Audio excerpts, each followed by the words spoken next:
காலையில் வந்து லெமன் சாதமும் கருணக்கிழங்கும் தான் பண்ணேன். 2 பேருக்கும் பேக் பண்ணிவிட்டு எனக்கு ஏதாவது சாப்பிடணும் போல் இருந்தது. ஆனால் ஹாஸ்பிட்டல் போனதுனால எதுவுமே சாப்பிட டைம் இல்லை. ஆக்சுவலாக பண்ணுறதுக்கும் டைம் இல்லை. அதனால் வந்துட்டு கொஞ்சம் நேரம் ரெஸ்ட் எடுத்துகிட்டு சிக்கன் கொஞ்சம் ஃப்ரிட்ஜில் இருந்தது, கீரை கொஞ்சம் இருந்தது, முட்டை இருந்தது. கீரை மசியல், சிக்கன் ட்ரையாக பண்ணிவிட்டு முட்டை. எனக்கு ரொம்ப லோவாகவோ இல்லை ரொம்ப வீக்காகவோ ஃபீல் பண்ணும்போது எனக்கு ஏதாவது மீட்டு, முட்டை, அப்புறம் எனக்கு பிடிச்சதாக ஏதாவது நான் சாப்பிடும்போது நான் ரொம்ப ஹெல்த்தியாக ஃபீல் பண்ணுவேன். ஸோ ஃபுட்டும் வந்து நம்மளோட மூடுக்கு கனெக்ட் ஆகுது போல் இருக்குது. ஆக்சுவலாக அதுதானே உண்மை. நம்ம எதனா ஒரு டெஃபிஷியன்சியாக இருக்கும் போது நம்மளுக்கு வந்து ஏதாவது அதுக்கு ரிலேட்டடாக எடுக்கும்போது ரொம்ப ஸ்ட்ராங் ஆகிடும். என் மைண்ட் வைஸில் பார்த்திங்கன்னா சிக்கன் சாப்பிட்டா ரொம்ப ஜாலியாக இருக்கும்ல அப்படின்னு நான் ஃபிக்ஸ் பண்ணி வச்சதுனால சிக்கன் சாப்பிடும் போதெல்லாம் வந்து எனக்கு மைண்ட் ரொம்ப கிளியர் ஆகிடும்.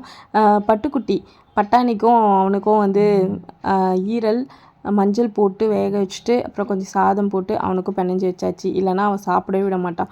3 பேரும் சேர்ந்து தான் சாப்பிட்டு 3 பேரும் குட்டி தூக்கம் போட்டோம். நெக்ஸ்ட் வீடியோவில் பார்க்கலாம். பாய்.